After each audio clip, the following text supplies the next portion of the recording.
Wednesday, which was the Tuesday night class this week, we're learning about the temple. And we're learning about how when you enter the Temple Mount, massive area, like 35 acres, what, 1.5 million square feet, empty, no trees, flat expanse, marble, beautiful, beautiful stone floor, and then you have the temple rising there, many different buildings there.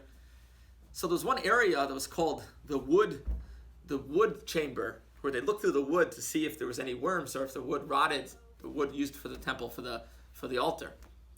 And there's a story that goes that someone saw a crack in the bottom and he opened it up and fire came out and the person was killed. And the tradition has it that the ark is buried under there till today. The ark, you ever see the Raiders of the Lost Ark, right? The ark is buried under the Temple Mount. And the tradition is that during the first temple, King Yoshia buried the ark under there.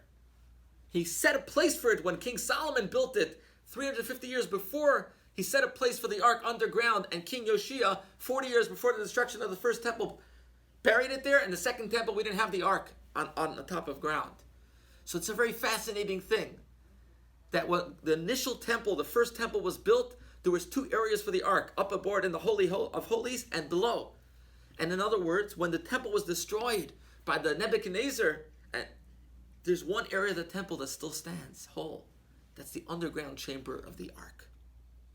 So when we ask God for the rebuilding of the third temple, there's a different tradition. Some say man will build it. Some say it will come from heaven. Some say it'll come from heaven and we'll put on the gates.